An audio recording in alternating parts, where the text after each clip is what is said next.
یہاں تک پہلے نبی صلی اللہ علیہ وسلم سے پوچھا گیا کہ یا رسول اللہ علیہ وسلم ایک خاتون ہے وہ فرض بھی ادا کرتی ہے اور ساتھ نفل بھی کرتی ہے، حج بھی کیا ہے، عمرے بھی کیے ہیں، زکوٰۃ بھی دیتی ہے، صدقہ خیرات بھی کرتی ہے، لیکن اس کا اخلاق گندہ ہے، اس کے جو ہے نا پڑوسی اس کے شر سے بچے ہوئے نہیں ہیں، تو اس کا کیا حکم ہے؟ پہلے نبی صلی اللہ علیہ وسلم نے فرمایا کہ یہ عورت اپنے بد اخلاقی کی وجہ سے پہلے جہنم میں جائے گی،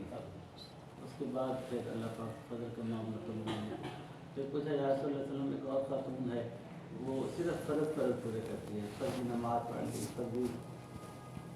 روزے رکھ لیے، فرضی حج کر لیا، یہ جو ضروری ہے وہ کر لیتا ہے، لیکن اس کے بعد اس کا زیادہ ذخیرہ نہیں ہے نوافل کا، لیکن اس کے ماشاء اللہ اخلاق بہت اچھے ہیں، ہر ایک اس کی تعریف کرتا ہے، اس کے جو پڑوسی ہیں اس کے شر سے بچے ہوئے ہیں،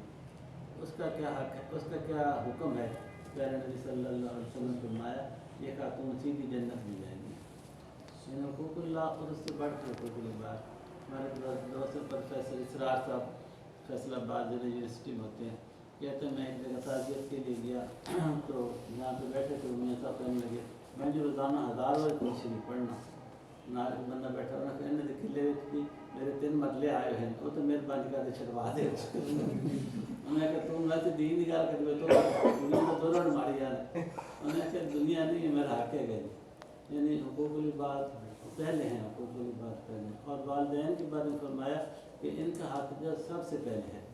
تمام حقوق العباد میں سے سب سے بڑا حق والدین کا ہے، حتیٰ کہ یہاں تک فرمایا حدیث پاک میں آتا ہے کہ جو تابع دار اللہ ایک نظر محبت بھری نظر اپنے والدین کو دیکھے گی تو اللہ پاک ایک نظر کے بدلے مقبول حج اور مقبول عمرے کا ثواب، سبحان اللہ۔ اس طرح کے صلی اللہ علیہ وسلم یہ بڑا آسان کام ہے، خرچہ بھی نہیں ہے اور اس میں وقت بھی نہیں لگتا، دیکھنا ہی تو ہے کہ مٹھیاں نہیں بنی، کوئی ان کے ساتھ پیج نہیں لگایا، پہلے نبی نے ارشاد فرمایا کہ آپ دیکھتے دیکھتے تھک جائیں گے، اللہ پاک ثواب دیتے دیتے نہیں تھکیں گے،